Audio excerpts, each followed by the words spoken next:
Okay, then saka nyo po siya speed test para malaman nyo po kung working siya. So try natin na speed test ulit. Okay, so kapag tumaas yung ping nyo, okay, talagang kailangan yung airplane mode yan mga boss. Okay, katulad nito mga boss, yan medyo malakas-lakas naman yung ating internet. So kapag ganyan mga boss, 18 lang yung MS nyo, basta nasa 20 lang, tas tumataas yung inyong mga download at upload, mas maganda yun mga boss. Okay, tumataas yung download at upload nyo, pero mababa lang dapat yung MS nyo. Okay, so yun yung mga magandang APN setup mga boss. A few moments later. Try natin yung settings. Natin yung 1080p nya. Sana mayroon ditong 1080p. Okay, so light it lang. Quality, advance. Yan, 1080p mga boss. Yan, so meron tayong 1080p. Ayan, kung makikita nyo, kahit i-forward natin yung mga boss, ayan, talagang sulit siya mga boss, at working na working po siya. Hello guys, welcome back dito sa ating YouTube channel. Kumusta? Salamat nga pala sa walang sawa at patuloy na pagsuporta dito sa ating YouTube channel. Okay, so meron naman tayong update sa inyo mga boss, para po sa lahat ng mga mahihina po yung kanilang mga internet signal.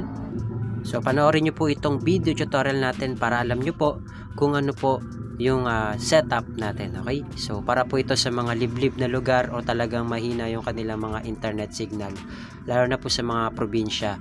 So pwede po kayong pumunta sa bayan, sa palengke, or kung saan man po na alam nyo na makakasaga po kayo ng malakas na signal. Okay, so, para matry nyo po itong video tutorial natin. So simulan na po natin mga boss.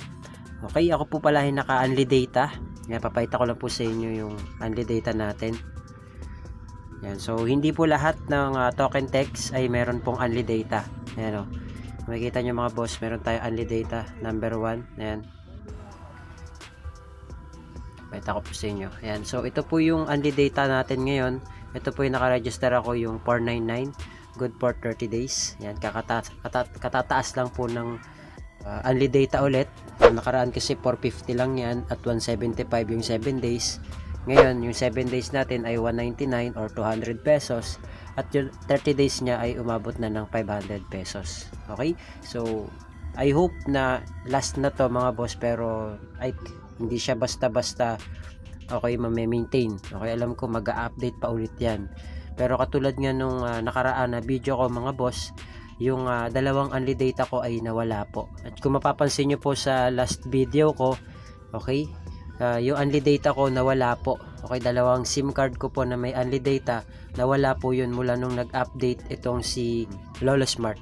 Okay, so isa po yung SIM card ko, okay, na nadali o nawalan ng unli data nung nag-update si Lolo Smart. Pero nakakatuwa, nung binili kong token text, mga ilang buwan nakalipas, wala siyang unli data, nagkaroon po siya.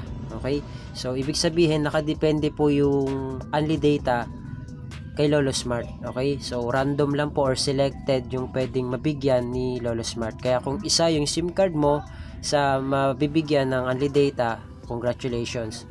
Pero kung wala, kahit matagal na yung SIM card mo or bago, wala pa din, so pasensyahan tayo mga boss. Pero pwede nyo naman po yung antayin. Okay, lagi nyo lang po i-check yung asterisk 123 number sign. Okay, para matest nyo or makita nyo kung meron po kayong unli data or wala. Okay, so ulitin ko po, selected SIM lang po yung pwedeng magkaroon ng unli data. Okay, so hindi po yan 100% na lahat ay meron. So selected SIM lang po.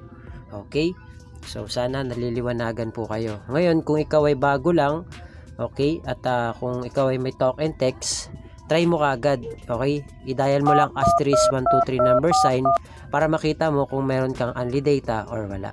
Okay, so mahaba-haba na yung video natin mga boss. Ako po ay naka-unli data, ulitin ko po. Yan, so papayta ko po sa inyo, mag-speed test po tayo. Inan ko na po yung data natin. Papayta ko po sa inyo yung ating speed test para malaman po natin. Okay, so andito po pala ako sa Las Piñas.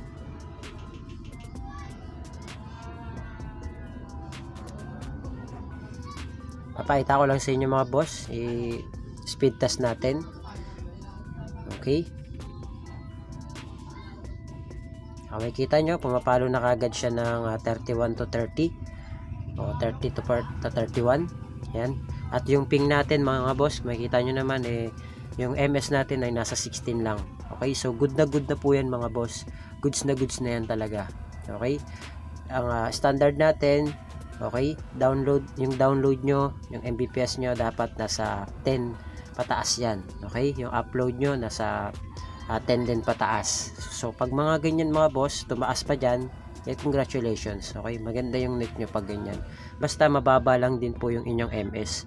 Kasi kung aanuhin nyo yung download nyo, okay, mapalo man yan ng 50 pataas, upload nyo, okay, 30 to 40 pataas, pero yung MS nyo umaabot ng 30 plus, okay, napakahirap ng mga boss. Dapat mababa lang yung MS nyo. Okay, yun yung matatawag natin na sulit talaga yung internet nyo. Napakabilis nun. Kahit 1080p pa yung video nyo sa YouTube, kayang-kaya nyo po yan. Okay, hindi kagad dyan maglo-loading. So, pakita ko po sa inyo yung setup natin mga boss. Okay, click natin yung SIM card and mobile networks. Click natin yung SIM 2. Kasi yan yung ating gagamitin. Then, click po natin yung access point names. Okay, then gagawa tayo ng panibago mga boss. So, yung name niya mga boss, ito po yung name niya. One Click APN. Okay po. Click nyo lang po yan. One Click APN. Yan po yung name natin. So, click natin yung okay. Then, yung ating APN. One Click .internet. Okay. Yan po yung ating APN mga boss. One Click .internet. Click okay. Then, sa username niya mga boss, at One Click. Okay. Yan lang po yung gagawin nyo, at One Click. Yan lang po yung username niya. Yung password niya mga boss, ilagay nyo lang po dyan, One Click APN. One Click APN. Okay. Then, click natin yung okay. Yung kanya namang server mga boss, ito lang po yung server niya, www.google.com or www.google.com. So, yan po yung ating server mga boss, www.google.com, okay, or www.google.com. Okay. Then, punta po tayo sa authentication type. Yung authentication type niya mga boss, naka pop or chop lang. Okay, pop or chop. At ang ating APN type, so halos lahat naman ng phone ay tina-type po siya. Okay, default. Pero ibang phone naman po, kung may phone dyan na i-click na lang po, mas maganda. Sa atin kasi kailangan pa i-type. So, click nyo po default. Then, yung ating APN protocol mga boss, naka IPv4, IPv6 po siya. Ulitin ko po, IPv4, IPv6. Click natin yan. Then, yung ating APN roaming protocol naman po, ay IPv4, IPv6. So, click natin yan. Then, yung ating bearer mga boss, naka-unspecified lang po siya. Okay? Unspecified. Bakit unspecified mga boss? Pwede po siya sa 2G, 3G, 4G LTE, at 5G. Okay? Then, click natin yung okay. Then, click natin yung more. Then, save. Okay? Then, kapag na-save nyo na mga boss, click lang natin yung One Click APN or yung ginawa natin. Okay? Magre-refresh yung data nyo.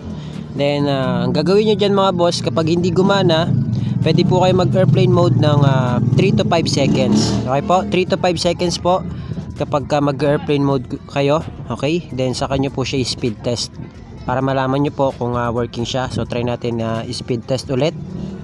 Okay? So, kapag tumaas yung ping nyo, okay, talagang kailangan yung airplane mode niya mga boss. Okay, katulad nito mga boss, yan medyo malakas-lakas naman yung ating internet. So kapag ganyan mga boss, 18 lang yung MS nyo, basta nasa 20 lang, tas tumataas yung inyong mga download at upload, mas maganda yun mga boss. Okay, tumataas yung download at upload nyo, pero mababa lang dapat yung MS nyo. Okay, so yun yung mga magandang APN setup mga boss. Okay, pa-feedback na lang po kung working po sa inyo or hindi.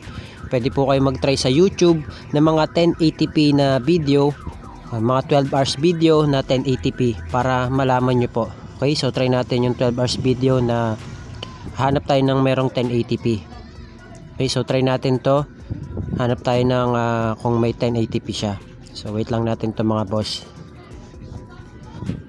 Okay, hintayin lang natin yung ads.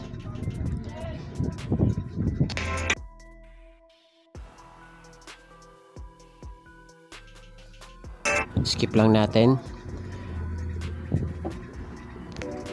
And then try natin yung settings. Natin yung 1080p nya. Sana meron ditong 1080p. Okay, so light it lang. Quality, advance. Yan, 1080p mga boss. Yan, so meron tayong 1080p. Ayan, kung makikita nyo, kahit i-forward natin yung mga boss, ayan, talagang sulit siya mga boss at working na working po siya.